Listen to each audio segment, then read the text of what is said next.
श्रीराम समर्थ.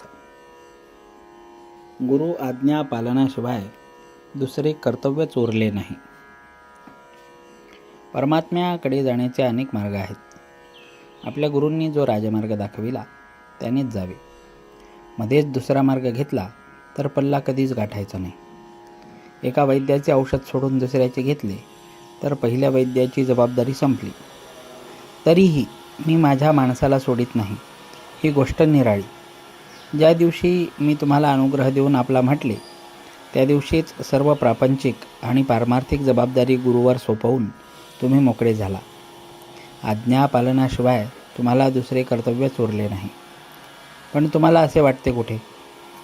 विष हे आमटीत घातले काय किंवा भाजीत घातले काय, दोन्ही त्याज्यच. त्याप्रमाणे अभिमान व्यवहारात असला काय किंवा पारमार्थिक साधनात असला काय, दोन्ही त्याज्यच. मी कोण हे आधी जाणले पाहिजे. परमात्मा कोण ते मग आपोआपच कळते. दोघांचेही स्वरूप एकच आहे, म्हणजे दोघेही एकच आहेत. परमात्मा निर्गुण आहे आणि तो जाणण्यासाठी आपणही निर्गुण असायला पाहिजे. म्हणून आपण देहबुद्धी सोडली पाहिजे.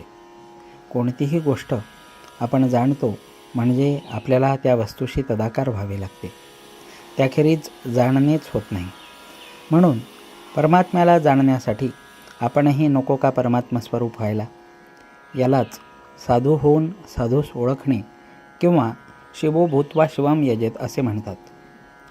आता कोणत्याही वस्तूचा आकार आपल्याला प्राप्त होण्यासाठी आपल्याजवळ तत्सदृश्य असे संस्कार पाहिजेत. ते संस्कार त्या वस्तूच्या आघाताने, प्रत्याघात रूपाने उद्भूत होतात. नंतर त्या वस्तूचे ज्ञान होते. म्हणून परमात्मा रूपाला विरोधी असे सर्व संस्कार घालवून आपण आपले अंतःकरण पोषक संस्कारांनी युक्त केले पाहिजे. जर आपण साधन करून निष्पाप होऊ शकलो तर आपल्याला जगात पाप दिसणेच शक्य नाही. देवाच्या गुणाने आणि रूपाने त्याचे गुण आणि रूप मिळेल, पण त्याच्या नामाने तो जसा असेल तसा सर्वच्या सर्व मिळतो. म्हणून नाम हे साधन श्रेष्ठ आहे. आपण भगवंताच्या नामात राहिले पाहिजे. त्यातच जीवनातले सर्व सुख समावले आहे. याहून दुसरे काय मिळवायचे? मी सुखाचा शोध केला आणि ते मला सापडले. म्हणून मी तुम्हाला त्याचा निश्चित मार्ग सांगेन. तो मार्ग म्हणजे भगवंताचे अनुसंधान होय.